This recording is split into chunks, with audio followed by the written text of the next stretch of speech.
The Bouncing Ball Killer, also known as the Bouncing Ball Slayer, the Bouncing Ball Strangler, and the Rubber Ball Strangler, was a serial killer who is believed to have raped and murdered at least 6 women between May 1959 and June 1960 in Los Angeles, California.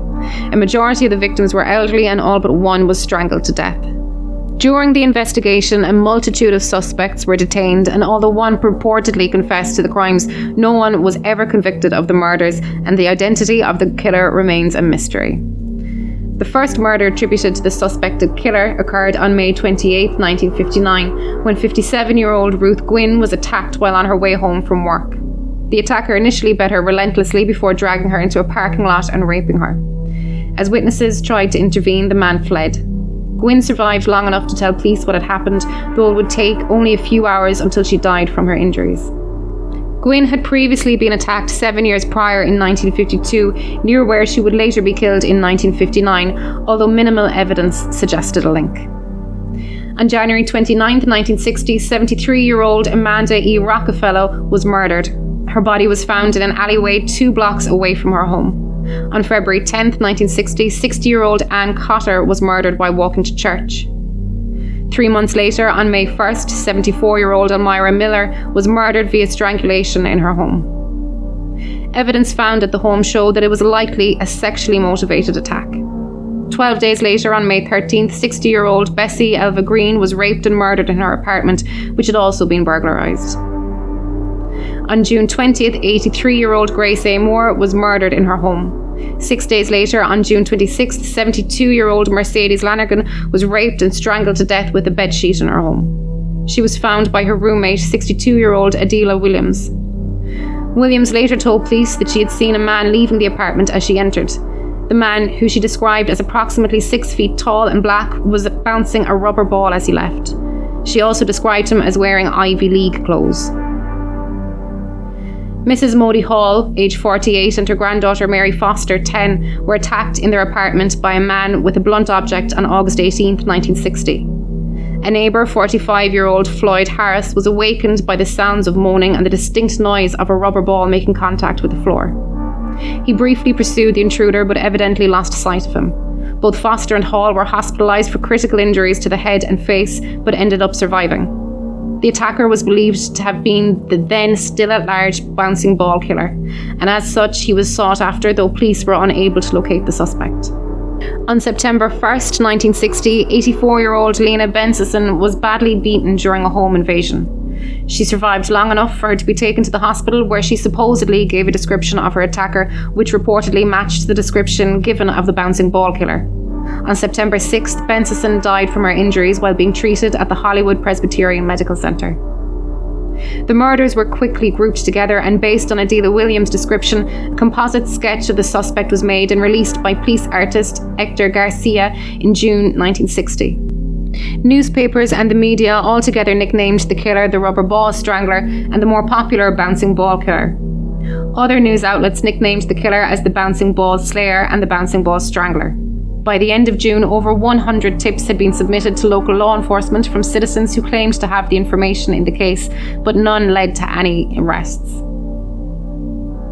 On July 3rd, 1960, 38-year-old Noble Harper was arrested at a shopping market, being seen bouncing a rubber ball outside the building. He was also described as showing particular similarities with this sketch of the killer. Police found little evidence to suggest that he was the killer, and the following day he was cleared as a suspect.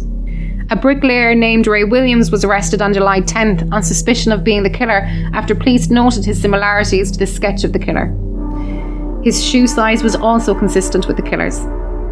On July 23rd, 23-year-old Joseph Walter Malvo was arrested after the police spotted him loitering near the local Coliseum. While being booked, police noted similarities in Malvo's facial features to that of a composite sketch of the Bouncing Ball Killer. During his interrogation, Malvo told police that all of his friends also thought he looked like the killer, but said that rumours of it being him was a lot of baloney.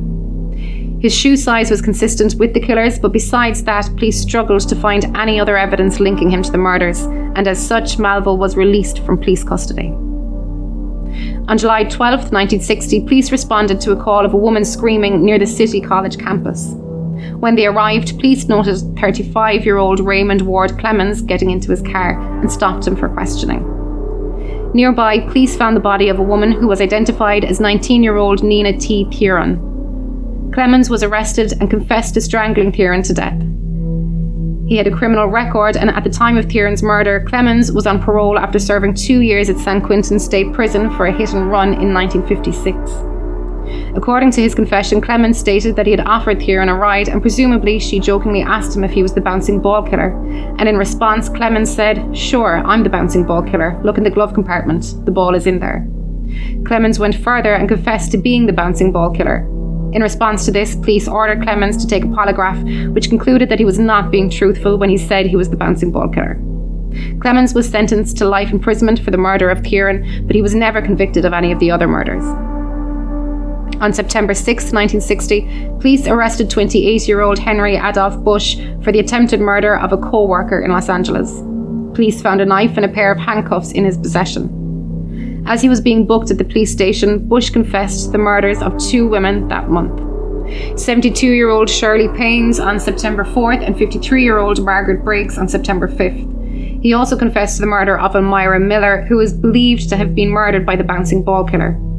Bush stated his reasoning for the murders was that he had an irresistible urge to do so, though he would later say that he had been inspired to kill after watching the movie Psycho, a claim that made headlines and even got the director of the film, Alfred Hitchcock, to respond and deny his movie would inspire violence. Bush would be tried, convicted, and sentenced to death for the 3 murders. He was executed via the gas chamber on June 6, 1962. He is not believed to have committed the other 6 murders. On August 28, 1961, Long Beach police arrested 20-year-old Charles James Galston on charges of murder in the rape and strangling of the 81-year-old Dora Ann Cutting. After his arrest, he was also questioned in the disappearance of 11-year-old Karen Lynn Tompkins, although he was later cleared of suspicion in that case. Los Angeles police were made aware of the arrest and sought to question Galston in the bouncing ball murders. In the end, he was never definitively linked to the Los Angeles killings and was subsequently tried, convicted, and sentenced to death for the murder of Cutting. He was first scheduled to be executed in January 1963. However, Galston was granted a stay of execution by Justice William Douglas. In April 1963, Galston and 3 other death row inmates, Don Franklin, John Vlavich, and Joseph Rosato, were scheduled to be executed on May 3rd of that year. He later successfully appealed and got a new stay of execution. In 1972, the Supreme Court of California ruled that the death penalty was unconstitutional, and that same year, the Supreme Court decision Furman versus Georgia, the death penalty in the United States was ruled unconstitutional, causing everyone on death row, including Galston, to be re-sentenced to life imprisonment.